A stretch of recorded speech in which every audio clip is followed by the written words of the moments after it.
연전에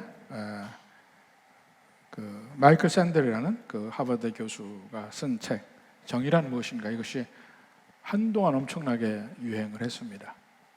그래서 그분이 직접 와서 한국에서 강연도 하고 했는데, 또 사실은 그 하버드에서 직접 그분이 강의한 내용을 녹화한 것도 있습니다. 그 녹화한 것이 쭉 그 학생들하고 이렇게 그 질의응답하면서 하는 내용들도 있어요. 근데 거기서 이제 뭐가 정의냐, 무엇이 옳은 것이냐, 이런 것을 가지고 따져보는데, 저도 관심이 많았죠. 왜냐하면 결국 옳다 하는 면을 성경에서도 얘기를 하니까.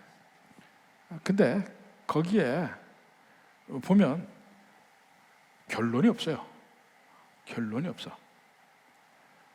둘 다 택하기 가장 어려운 선택지를 놓고 계속 논의만 합니다. 뚜렷한 답을 줄 수 있는 게 아니에요. 그냥 우리가 선택할 수 있게끔 여러 가지의 측면을 얘기해 주는 것 뿐입니다.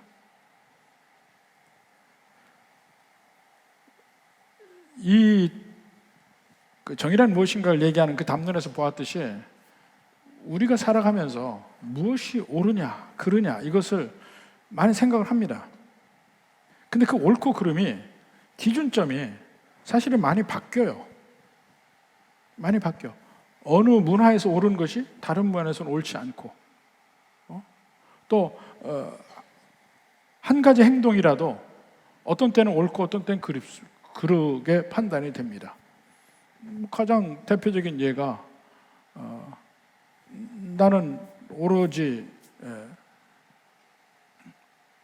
시속 100km로 달렸는데 어느 날 그 길에 속도 제한이 80km였다가 100km였다가 80km로 바뀌었어요. 그러면 똑같이 달리는 일도 그 다음부터는 속도 위반이 되는 거예요.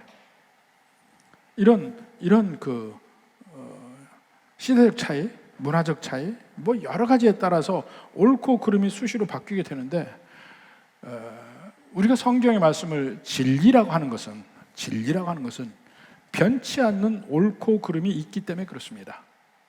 변치 않는 옳고 그름, 그것을 성경에서도 그 도덕률이라고 얘기해요. 크리스찬 에틱스라고 얘기합니다. 그리스도인의 도덕률. 그래서 구약도 그렇고 신약도 그렇고 어떻게 살아가야 바르게 사는 것이냐, 이것을 이야기를 합니다. 근데 과연 그리스도인으로서 어떻게 살아가야 될 것인가, 옳고 그름의 문제를 얘기할 때는 그 옳고 그름 자체를 위해서 이야기하는 게 아닙니다. 어떤 행동이, 특정한 행동이 옳기 때문에 그렇게 하라고 하는 게 아니에요. 기준점은, 우린 자꾸 세상의 기준은 그 행동 자체가 옳으냐 그르냐 가지고 따지는데, 성경은 그렇지 않습니다. 하나님이 옳다고 하냐 안 하냐에 따라 달려 있어요. 하나님이 기준점입니다. 근데 그 도덕률이라 하는 것도, 크리스찬의 도덕률은 전제가 있습니다. 전제.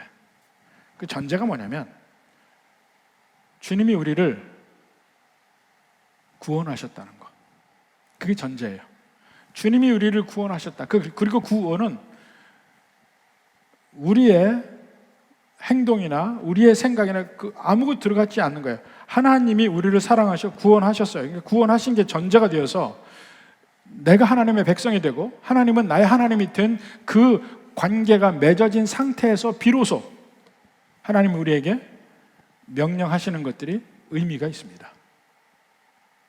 그래서 이 두 가지면, 우리 구원이라는 전체적인 측면을 보면 구원의 두 가지 면이 있습니다. 하나는 하나님께서 일방적으로 우리를 사망에서 생명으로, 죄에서 의로움으로 건져내시는 것이 있습니다. 이걸 구출, 딜리버런스라고 그래요. 구출.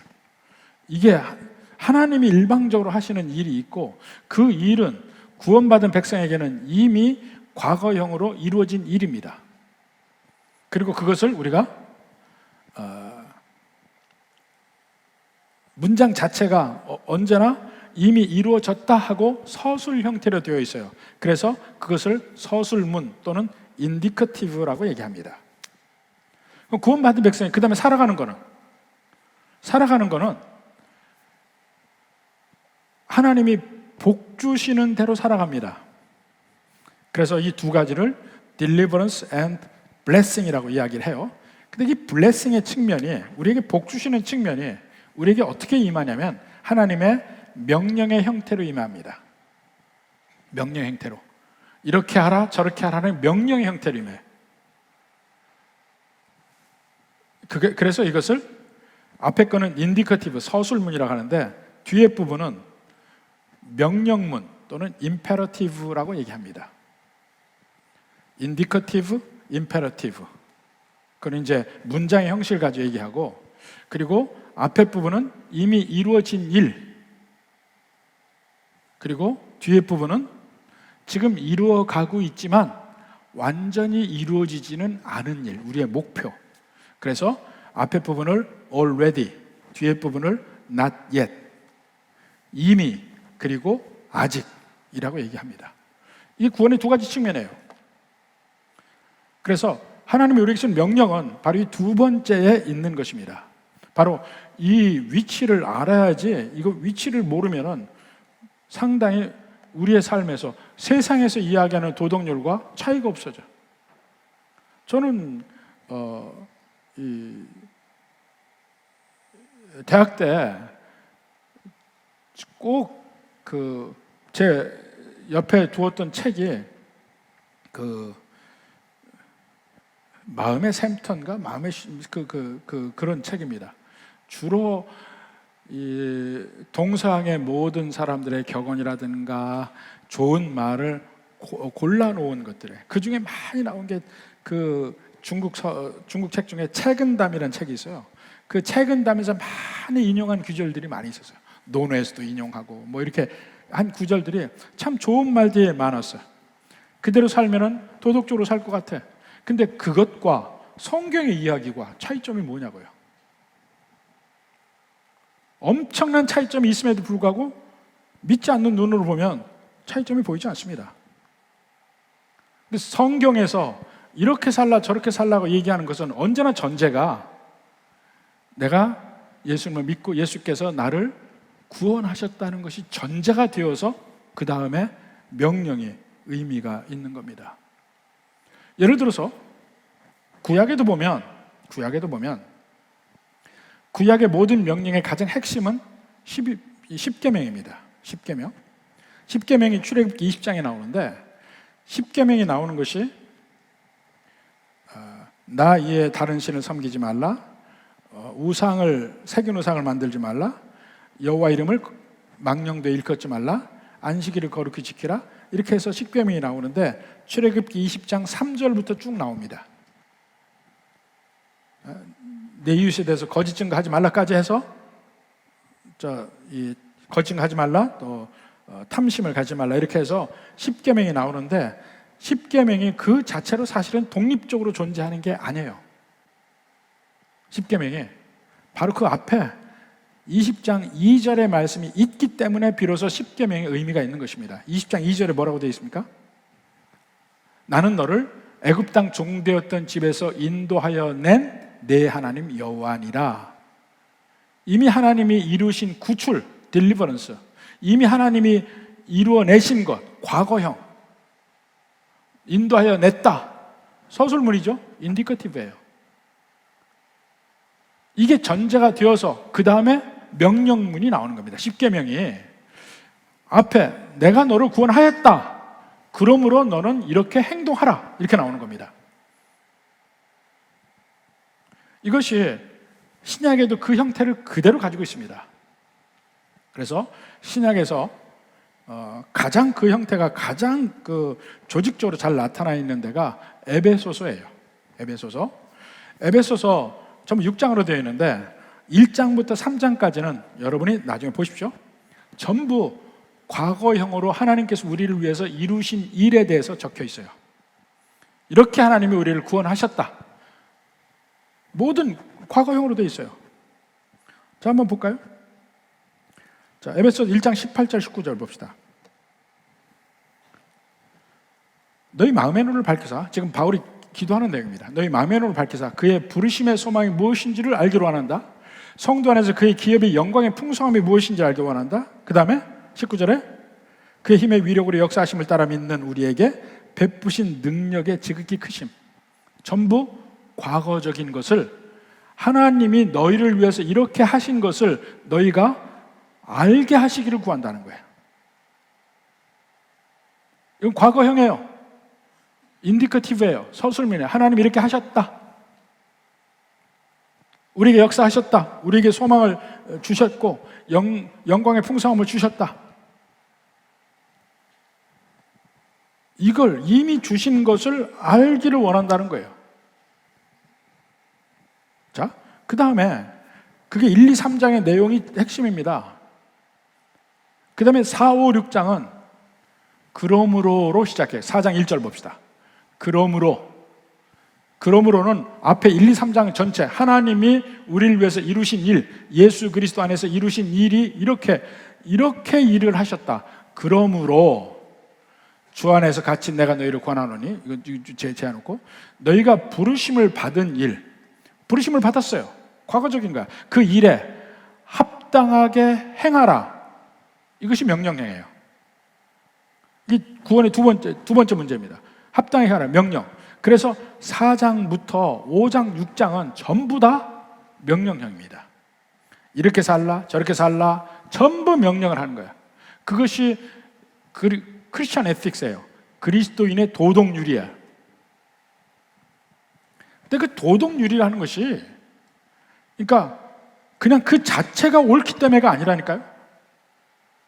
살인하지 말라. 사람의 생명을 존귀하니까 살인하지 말라고 얘기하느냐? 아니요. 살인하지 말라고 한 하나님이 이스라엘 백성들에게는 가나안 땅에 들어갈 때 몇몇 성에 대해서는 진멸하라고 합니다. 진멸하라. 가장 대표적인 게 여리고성. 진멸이 뭡니까? 진멸은요, 거기에 군대만 죽이는 게 아니에요. 거기 있는 모든 생명체를 다 죽이는 걸 얘기하는 거야. 싸우지 않았던 여자, 어린아이까지 다 죽이는 거야. 심지어는 가축까지 다 죽이는 거야. 그 진멸이에요. 하나님이 그렇게 명령하셔요. 아니, 살인하지 말라고 했잖아요.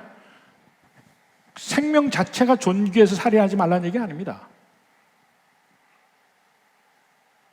다른 데서 하나님이 죽이라고 얘기하는데, 그러니까 본질적으로 생명을 해하는 것이 아니기 때문에 살인하지 말라는 얘기가 아니라니까요. 악을 제하해버리는 면과 살인하지 말라는 면은 좀 다른 면이에요. 이 공동체를 위한 명령 중에 하나예요. 살인하지 말라는 것은. 그러니까 개인적인 원한에 대해서 이야기하는 거예요. 그러나 이미 악의 세력과 싸운다, 이때는 상대편이 가지고 있는 모든 악적인 면을 제해버려야 되거든. 그러니까 세상이 이야기하는, 세상은 주로 이렇게 얘기합니다. 법철학에서도 마찬가지야. 이 생명은 존귀하기 때문에 죽여서는 안 된다. 그러니까 심지어 거기서 어디까지 나갑니까? 전쟁에 나가도 안 된다는 거예요. 전쟁에서 병사들이 상대편을 싸우고 죽이고 하는 것 안 된다고 얘기하는 것이 생명이 중요하다. 그 자체가 선이라는 얘기예요. 근데 성경엔 전혀 그렇게 얘기한 적이 없어요. 그러니까 도덕률이라는 게 사실은 그 도덕률의 그 기반이 성경과 이 세상이 이야기하는 것과는 너무나 다릅니다. 그걸 이해를 해야만 합니다. 자, 그렇게 해서 우리에게 전제가 있습니다. 전제는 뭐냐면 하나님이 나를 구원하셨다. 하나님이 나를 구원하셨다. 그러므로 에베소 4장 1절 부르심을 받은 일에 합당하게 행하라, 이렇게 얘기하는 거예요. 자, 그럼 두 가지로 나왔을 때 우리의 현재의 상태는 뭐냐면 이미 이루어진 상태가 뭐냐면 이미 우리는 천국 백성이 된 상태고 이미 우리는 천국에 앉아있는 상태예요. 나는 여기 있는데? 아니에요. 영적으로 보면 이미 여러분은 하나님의 안목에는 이미 천국에 있는 사람이라니까. 에베소서 1장 3절부터 봅시다. 에베소 1장 3절. 찬송하리로다. 하나님 곧 우리 주 예수 그리스도의 아버지께서 그리스도 안에서 하늘에 속한 모든 신령한 복을 우리에게 주시되. 자, 지난번에 얘기했죠. 찬송하리로다. 하나님을 율로게 한다고 그랬어요. 하나님은 우리를 율로게 하신다고 그랬어요. 근데 찬송하리로다. 우리가 하나님을 찬송하는 건 지금 예배 중에 지금 현재적으로 하는 거예요. 그런데 그 뒤에 그 모든 신령한 복으로 우리에게 주시되 하는 그 얘기는 과거형이에요. 영어 성경에 보십시오. He has blessed us라고 되어 있어요. 현재 완료형으로 되어 있어요. 하나님은 우리에게 복 주셨어요. 그 복 주신 하나님을 찬송하는 거예요. 현재 우리가 예배 드리는 것은 우리에게 복 주신 하나님을 찬송하는 거예요. 복 주신 건 이미 과거형이에요. 완료형이에요. 그리고 그것이 어디에 또 나타나냐면 에베소서 2장 6절도 봅시다. 2장 6절. 또 함께 일으키사 그리스도 예수 안에서 함께 하늘에 앉히시니 그랬죠. 우리말에는 이게 잘 시제가 잘 안 보이는데 함께 하늘에 앉히시니 하는 말이 또 함께 일으키셨다는 말이 전부 영어 성경에 보십시오. 뭐라고 되어 있냐면 과거형으로 되어 있어요. 예수님이 부활하실 때 그 안에서 우리도 부활이 된 겁니다. 함께 일으키사 과거형이에요. God raised us up with Christ라고 되어 있어요. 하나님이 그리스도와 함께 우리를 일으키셨고 그 다음에 우리를 천국에 앉히셨다 하고 되어 있어요. And seated us with him in the heavenly realm이라고 되어 있어요. seated us. 이미 과거형이야. 이미 우리는 하늘에 그리스도가 보좌 앉으신 옆에 우리도 앉아 있어요. 이미 모든 것이 끝난 상태야. 영적으로 이미 우리는 하늘에서 사는 삶이 시작이 됐다니까요. 그래서 제가 복음서를 얘기할 때도 우리는 삼중적 삶을 산다는 걸 얘기했습니다. 삼중적 삶. 우리가 느끼기에는 우리는 지금 현재 이 땅에서 아직 끝나지 않은 이 세상에 살고 있어요.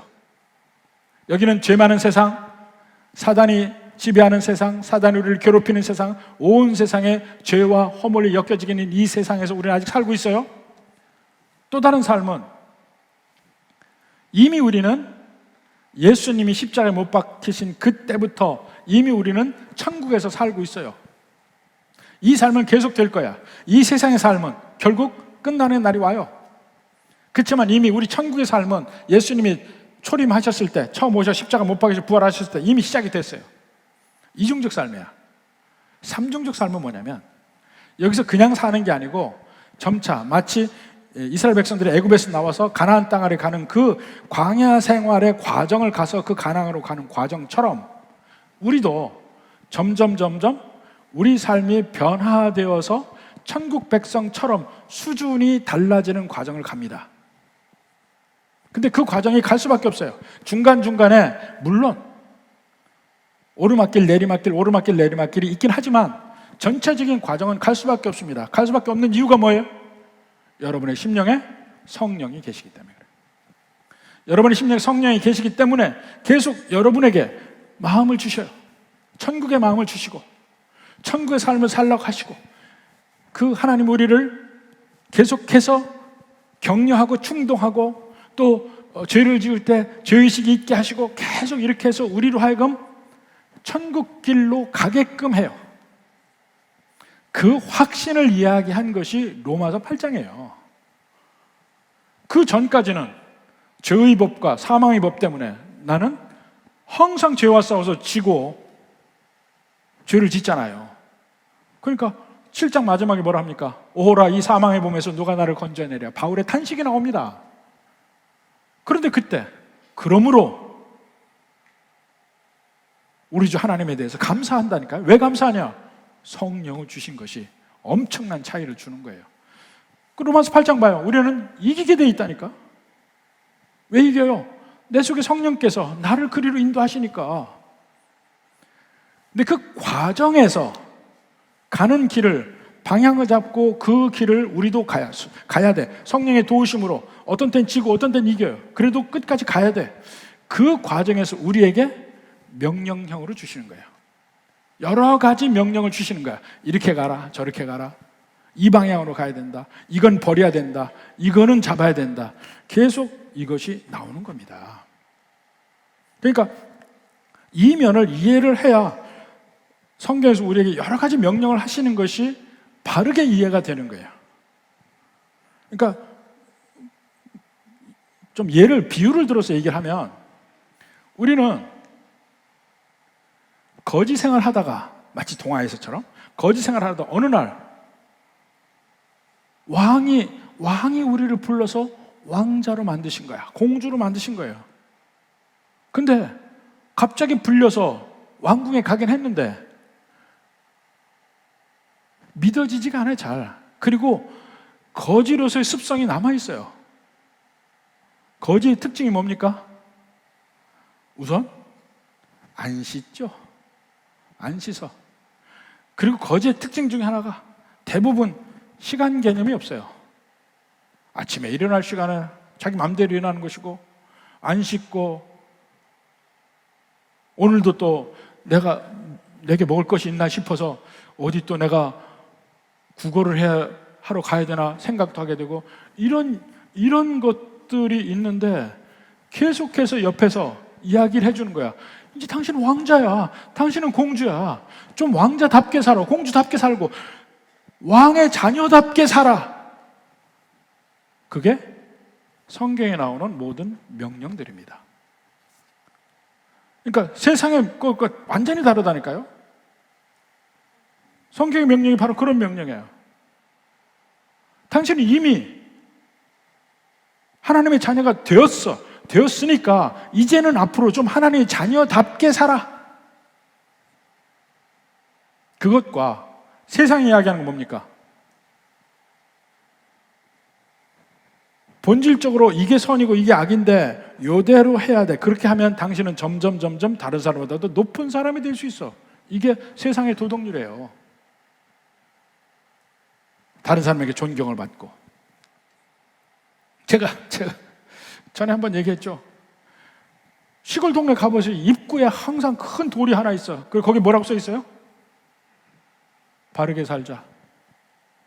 바르게 살자 써 있어요. 많은 시골 마을 입구에 그 바르게 살자 있어요. 근데 어떻게 사는 게 바르게 살자는 아무도 몰라. 근데 하나님이 우리에게 주신 기준이 있습니다. 하나님이 우리에게 주신 기준이 뭐냐면 베드로전서 1장 16절에 기록되었으되 내가 거룩하니 너희도 거룩할지어다. 하나님 우리에게 주신 기준은 하나님의 기준을 주신 거예요. 하나님의 기준. 우리가 거룩하게 된다는 것은 거룩이란 말 자체는 그냥 구별되었다는 뜻이에요. separated 됐다는 거야. 구별되었다. 근데 구별되는데 어디로 구별되냐? 세상이 아니고 하나님께로 구별되었어요. 하나님의 자녀로 구별되었어요. 근데 하나님의 품성을 한마디로 이야기하면 거룩하신 하나님이에요. 하나님이 거룩하시다는 의미가 뭐냐면요, 일단 이 세상의 모든 피조물이 가지지 않은 하나님만의 독특한 품성을 총칭해서 거룩하다고 얘기해요. 하나님만이 가지고 있는 품성, 그것이 거룩이에요. 근데 우리가 하나님의 자녀가 되었다는 것은 이제는 그 하나님의 품성을 맞춰가고 따라가고 닮아간다는 의미예요. 그게 내가 거룩하니 너희도 거룩하라는 말의 의미예요. 근데 그 거룩 속에는 물론 깨끗함이라는 의미도 있습니다. 도덕률이 들어가기도 해요. 근데 그 도덕률이라는 게 하나님의 품성을 닮아가는 거예요. 원수를 사랑하라? 원래 그게 하나님의 품성이에요.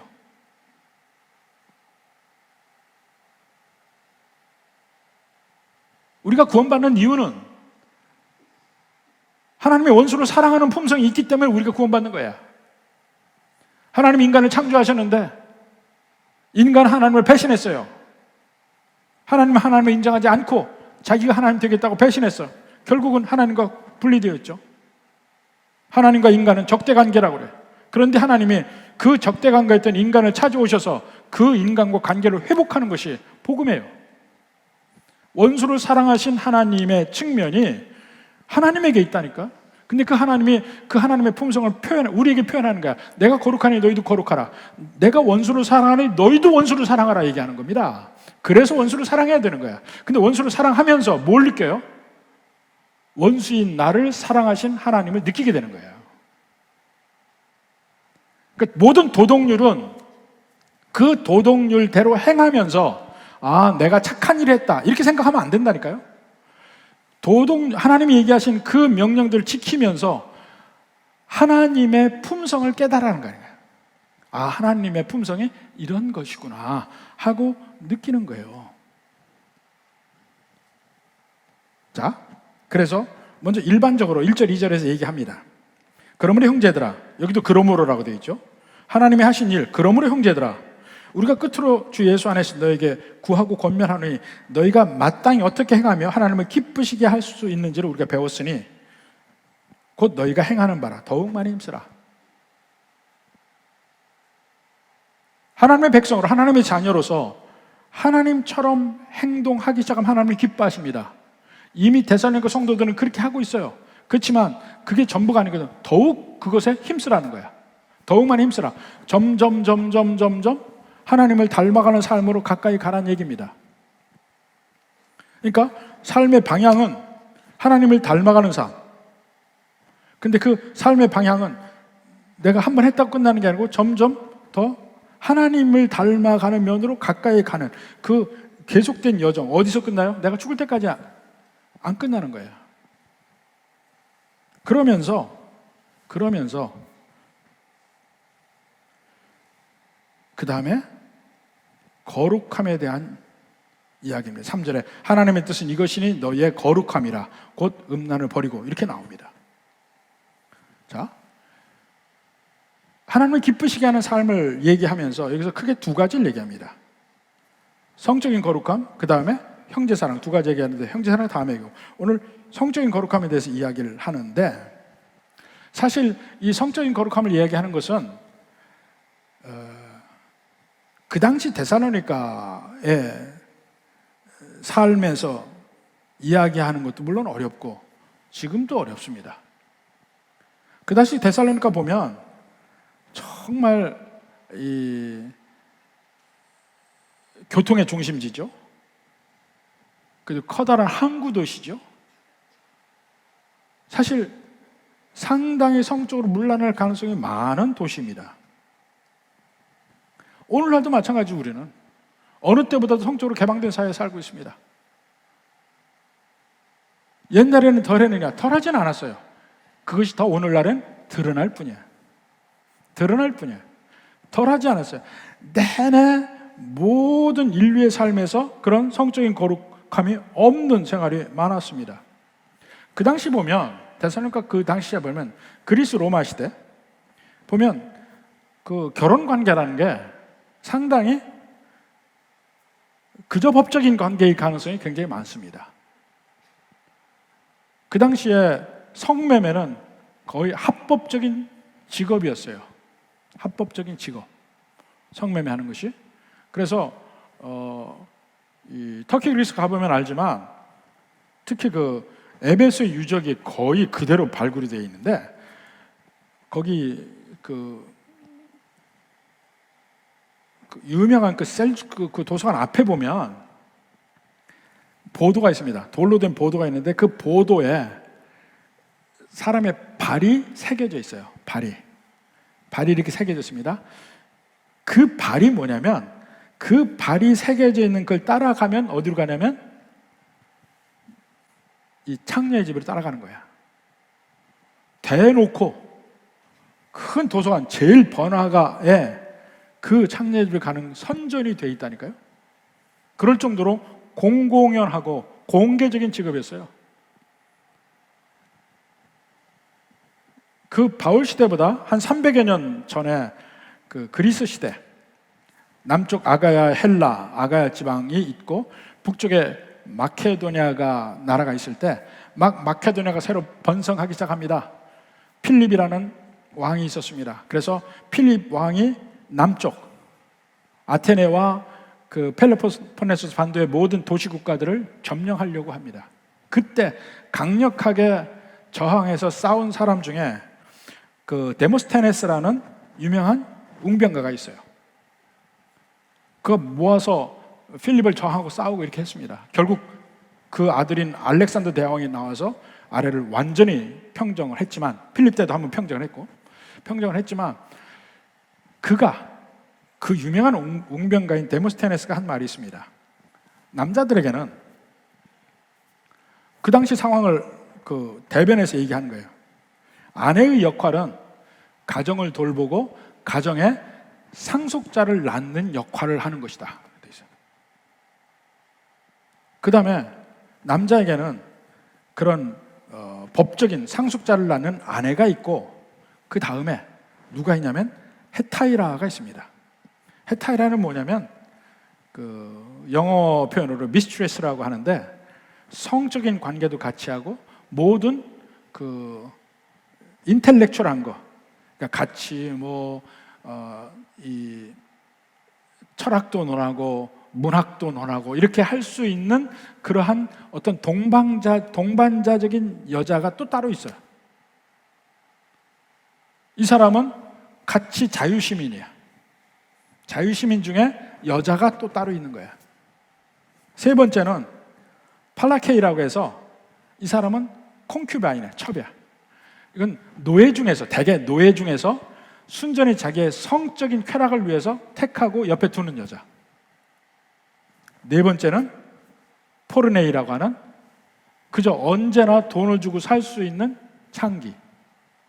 이렇게 남자에게는 네 종류의 여자가 있습니다. 만약에 누구나 다 그걸 누리고 자유, 그리스 로마의 자유인의 남자로서는 되게 그렇다는 거예요. 그리고 실제 로마 역사를 보면 그런 면이 굉장히 많이 나타나고, 심지어는 그 당시 일부 종교도 그런 성적인 면을 부추긴 면이 있습니다. 왜냐하면 신전에서 여사제들이 많이 있어요. 왜 여사제들이 많이 있는 줄 아십니까?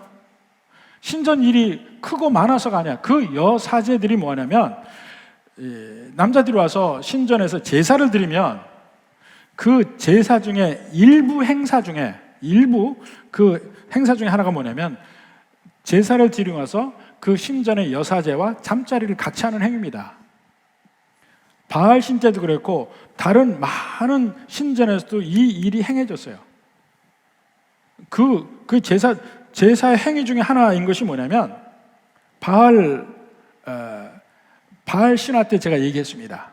바알 신은 비의 신이에요. 그리고 아스타롯은 땅의 신입니다. 그러니까 하늘에서 비가 내려야 땅에서 소산이 나게 되어 있어요. 이것을 실제로 신전에서 행하는 행위가 남자와 여사제 간의 성행위예요. 그래서 마치 남자의 정액이 여자에게 뿌려져서 이 열매를 맺는 것처럼 그 행위를 촉진해서 자기에게 풍요를 기원하는 행위 중에 하나가 그런 관계였어요. 그러니까 대놓고 이것이 만연된 사회예요. 그때 바울이 이 얘기를 하는 겁니다. 이 얘기를 하는 거예요. 하나님의 뜻은 이것이니 3절에 너희의 거룩함이라 음란을 버리고 이렇게 얘기해요. 물론 바울이 이야기할 때는 그 당시 사회가 이거 사회적으로 나쁜 것이니까 없애야 된다라고 얘기한 거 아니에요. 교회 안에서의 얘기를 한 거야. 교회 밖에 얘기한 거 아닙니다. 고린도전서 5장 9절에서 11절까지 한번 봅시다. 내가 너에게 쓴 편지에 음행하는 자들을 사귀지 말라 하였거니와. 고린도전서 말고 그 전에 쓴 편지가 있어요. 지금 없어졌지만 그것을 그 전 편지, previous letter라고 하는데 그건 없어요. 없어졌는데 그 편지에 음행하는 자들과 사귀지 말라는 얘기가 있었단 말입니다. 그러니까 고린도 교회에서 난리가 난 거야. 그러면 전체 온 도시가 다 그렇게 돌아가는데 그럼 누구랑 사귀란 말이냐? 이런 말이 나왔어요. 거기에 대한 답을 고린도전서에 사서 말해요. 하였거니와 10절에 이 말은 이 세상에 음행하는 자들이나 탐하는 자들이나 속여 빼하는 자들과 우상 숭배하는 자들을 도무지 사귀지 말라 하는 것이 아니니 만일 그리하려면 너희가 세상 밖으로 나가야 할 것이라. 말이 맞잖아요. 세상 다 그건데 그 사람 사귀지 말라 하면 우리는 섬으로 가야 돼. 11절에 이제 내가 너에게 쓴 것은 그 전 편지에서 지금 없어진 편지에 쓴 것은 음행하는 자들과 사귀지 말라 그랬는데 그것은 만일 어떤 형제라 일컫는 자가 음행하거나 탐욕을 부리거나 우상숭배하거나 모욕하거나 술 취하거나 속여 빼었거든 사귀지도 말고 그런 자 함께 먹지도 말라 하는 것이라. 그러니까 교회 안에의 환경 속에서 그런 얘기지 교회 밖에 얘기하는 게 아니다. 지금 바울은 지금 믿는 백성들의 삶에 대해서만 이야기하는 것이에요. 사실 이 성적인 문제를 얘기하는 것은 예나 지금이나 힘든 주제입니다. 성에 대해서 이야기하는 거 공개적으로 거의 일반 사회에서도 얘기를 이제까지 안 해왔잖아요. 교회에서는 더군다나 안 했습니다. 어떻게 하는 것이 건강한 성관계를 성적 문제를 하는 건지 알지도 못했고 더군다나 예수 믿는 사람들은 대개 그 면에 문제가 없고 근데 실제 그리스도인의 삶을 생각해 보면 물론 처음에 예수님 믿을 때는 회개하고 죄에서 벗어나고 내가 주님의 뜻대로 살아야지 그렇게 합니다. 근데 시간이 이게 그리스도인으로서의 삶이 이게 롱런이란 말입니다. 장거리란 말입니다. 단거리가 아니에요. 근데 장거리를 가다 보면 중간에 언제나 문제가 생길 가능성이 있어요. 그럴 때 그리스도인의 합당한 삶 시작은 다 합니다. 근데 마칠 때 어떻게 마치냐 문제야. 결혼 생활도 마찬가지야. 시작은 다 사랑으로 시작을 해. 근데 어떻게 마치냐가 문제야. 장거리로 마라톤을 생각해서 끊임없이 바울이 그 면의 이야기를 하고 있는 겁니다. 중간에 가다가 잘못될 수 있으면 다시 돌려놓고 또 잘못됐으면 다시 돌려놓고 그러면서 끝까지 그를 끌고 가는 거예요. 그게 뭐냐면 하나님이 이스라엘 백성들에 대해서 그렇게 했어요. 구약성에 보면 끊임없이 이스라엘 백성들은 다른 신을 향해 나갑니다. 근데 하나님은 계속 그들에게 못 가게 하고 또 관계하고 못 가게 하고 하나님과 관계하고 하나님께 돌아오게 하고 계속 그렇게 하는 것이 구약 전체의 역사예요. 그리고 하다 안 되니까 예수님의 비유에도 보면 계속 종을 보내다가 안 되니까 나중에 아들을 보내잖아. 결국은 하다 선지자를 보내다가 마지막에는 예수님을 보냈는데 그도 죽여요. 그렇지만 오히려 그 아들의 죽음을 통해서 관계를 하나님이 회복하는 길을 만드십니다. 그것이 십자가야. 그 하나님이 우리에게 부부의 관계, 결혼의 문제를 이야기하는 겁니다. 내가 거룩하니 너희도 거룩하라. 그 하나님의 품성을 그대로 담는 방편 중에 하나가 가장 핵심적인 면에 부부관계가 있는 겁니다. 자, 그러면서 구체적으로 4절부터 나오죠. 각각 거룩함과 존귀함으로 3절에 음란을 버리고 각각 거룩함과 존귀함으로 자기의 아내에 대할 줄 알고 이렇게 나와요. 먼저 먼저 우리의 거룩함이라는 것이 네거티브한 면에서는 음란을 버리라. 근데 네거티브로 끝나지 않아요. 포지티브한 면에서는 거룩함과 존귀함으로 대하라 겁니다. 그 다음에 자기의 아내를 대할 줄 알아라. 이것이 조금 이건 그 본문의 내용의 해석상에 좀 문제가 있습니다. 영어 성경에 보면 뭐라고 되어 있냐면, 영어 성경에 뭐야 되면 Each of you should learn to control your own body라고 되어 있어요. 그러니까 이 말이 스큐오서라는 말인데, 아내라고 얘기 안 했어요. 자기의 몸을 거룩함과 존귀함으로 컨트롤할 줄 알아야 된다. 이렇게 되어 있습니다. 근데 그것을 이제 어느 영어 성경 번역할 때 자기의 몸이라는 것이 곧 아내를 이야기하는 것이 아니냐. 그래서 아내라고 번역하기도 했는데, 우리말에도 아내라고 하는데 원래는 자기의 본인의 몸이라는 말입니다. 근데 이것이 오히려 더 강력한 말이에요. 사실은 그 당시에 그렇게 성적으로 막 흩어져 있는 사회에서 자기 몸을 거룩함과 존귀함으로 잘 다루고 컨트롤하고 지켜야 된다고 얘기하는 것이거든요. 자, 그러면서 5절에 하나님을 모르는 이방인과 같이 세속을 따르지 말고. 욕정이란 누구나 다 있습니다. 어차피 하나님이 남자와 여자를 만드시고 둘이 합해서 결혼을 하게 되는 관계이기 때문에 서로를 향한 욕구와 욕심이 있을 수가 있어요. 그런데 그것이 이방인과 같이 세속을 따르지 말고, 그 욕심에만 따르지 말고, 이방인이 그렇게 한다는 겁니다. 자기 몸을 컨트롤할 줄 알아야 된다. 그 유명한 그 신학자인 J.I. 패커도 이런 말을 합니다. 그 완전히 지속적인 헌신적인 관계를 통해서 참된 하나님을 통해서 행복을 얻는다. 이게 무슨 말이냐면, 부부의 관계에서 끊임없이 여러 가지 위협과 유혹과 이런 모든 것이 있어서 부부 관계가 오래 지속되는 것에 위협이 되는 요소들이 우리 얼마든지 많아요. 그런데 그 모든 관계 속에서 이것을 끝까지 지키려는 노력, 내 몸을 컨트롤하고 끝까지 지키려는 노력을 하게 되면 그 가운데서 하나님의 나에 대한 사랑이 믿어진다는 거야.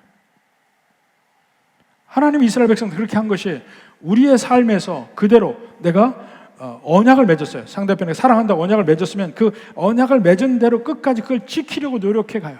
중간에 여러 가지 문제와 어려움이 있지만 그것을 지키려고 노력해 가면서 부부간의 관계에도 행복을 가고, 무엇보다도 하나님의 나에 대한 사랑이 믿어지는 것이 가장 큰 복인 겁니다. 에베소서 5장 24절 25절 봅시다. 그러므로 교회가 그리스도에게 하듯 아내들도 범사에 자기 남편에게 복종할지니라. 또 남편들아 아내 사랑하기를 그리스도께서 교회를 사랑하시고 그 교회를 위하여 자신을 주심같이 하라. 이것이 부부간에 서로 사랑하는 방법 속에서 끝까지 상대편을 향하여 가는 그 길을 통해서 그리스도와 교회의 관계를 내 몸으로 익히게 된다는 거예요. 구원의 확신이 더 들게 되고, 그 속에서 어떠한 내 삶에 문제가 있더라도 그 속에서 구원의 확신 속에서 담대함으로, 평안함으로 하나님의 은혜와 복 속에서 살아갈 수 있다는 겁니다. 이 면을 이야기하고 있습니다. 그래서 6절에도 이 일에 분수를 넘어 형제를 해하지 말라 하는 얘기도, 오늘 본문 6절, 분수를 넘어 형제를 해하지 말라 하는 이야기도 그 형제라는 면이 그리스도 안의 형제, 그 중에 가장 대표적으로는 내 아내가 있습니다. 분수를 넘어, 그러니까 선을 넘어서 형제를 해하지 말라. 이는 우리가 너에게 미리 말하고 증언한 것 같이 이 모든 일에 주께서 신원하여 주심이라. 주께서 갚아주신다는 얘기예요. 그러니까 믿는 백성의 아내는 그냥 배우자가 아니고 믿음 안에서의 동반자고 형제이다. 그 형제를 해하는 일을 하지 말라. 바로 이런 그 부부관계 거룩함에 대해서 이야기를 하고 있습니다. 사실 오늘날에 점점 그 이혼이 많아지고 있잖아요. 그러면 그 가운데 과연 그리스도인들이 세상에 믿지 않는 사람들과 다르냐? 최근에 통계해 보면 다르지 않다는 거예요. 미국의 바나 연구소라고 유명한 그 리서치 센터가 있습니다. 거기서 낸 통계에 따르면 미국에서 크리스찬의 이혼율과 그 불신자들의 이혼율을 비교해 보니까 거의 대동소이하다는 거야. 크리스찬의 이혼율은 32%로 나왔어요. 난 크리스찬의 이혼율은 33%로 나왔어. 그러니까 통계적으로 별 차이가 없는 거야. 근데 그렇게 해서 이혼을 하게 되면 온갖 문제들이 발생해요. 사회적 문제 생기고, 재정적 문제 생기고, 가정이 없어지고, 뭐 청소년 문제 생기고, 또 무엇보다도 영적인 문제가 생기고, 어떤 서로 언약을 맺고 끝까지 가는 면에 그 신뢰가 부서질 때 과연 하나님이 나를 사랑하실까? 그런 면에도 문제가 생기기 시작하고, 그리고 마지막에 결정적인 얘기를 합니다. 7절 8절에 하나님이 우리를 부르심은 부정하게 하심이 아니요 거룩하게 하심이니, 원래 부르실 때 우리의 궁극적인 목적은 이것이니 그러므로 저버리는 자는 사람을 저버림이 아니요 너에게 그의 성령을 주신 하나님을 저버림이라. 근데 이 면에서 우리가 이중적이면 생각해 봐야 됩니다. 하나님이 그렇게 부르셨는데 그 부르심대로 살지 않는 것은 하나님을 저버리는 것이다. 그렇다고 하나님이 나를 저버리시냐? 그건 아니에요. 그 뭐라고 되어 있습니까? 너희에게 그의 성령을 주신 하나님. 무슨 말입니까? 제가 모두의 이야기한 대로 너희가 하나님의 자녀 아니냐? 근데 하나님의 자녀로서 왜 하나님을 근심케 하냐? 하나님의 자녀로서 왜 하나님 기쁘시게 하는 그 삶을 살지 못하느냐? 그 얘기를 하고 있는 겁니다. 근데 이야기의 핵심은 경고하고 협박하는 게 아닙니다. 하나님의 자녀들에게 물론 지금은 바뀌지 않은 인생인 거 알아. 그렇지만 하나님의 자녀로서 하나님이 어떤 분인지 알지 않느냐? 그 주님의 거룩함과 규별된 그 존귀함으로 너희도 가야 되는 거 아니야? 지금 여러 가지 문제로 넘어지기도 하고, 죄와 싸우기도 하고, 죄에 먹히기도 하고, 이런 가운데 주께서 우리에게 성령을 통해서 이야기하십니다. 다시 일어나. 너 하나님의 자녀 아니야. 다시 일어나. 그리고 하나님의 거룩하신 그 길로 다시 가. 이렇게 강력하게 이야기하는 겁니다. 너 그렇게 하면 하나님 아버지가 너를 얼마나 슬퍼하시고 얼마나 마음이 아파할 거냐? 이걸 묻는 겁니다. 그 특징이 그거예요. 세상의 도덕률은 그런 거 아니잖아요. 하나님 안에서 이 주시는 모든 명령, 특히 거룩함의 명령은 이미 하나님과 우리의 관계를 전제로 하고 하는 얘기야. 하나님이 당신 아버지 아니야? 하나님이 당신 사랑하시고 이제까지 이끄시고 너희 안에 성령도 주셨잖아. 이미 성령께서 너희 심령 속에 계속 말하고 계시지 않느냐 이거야.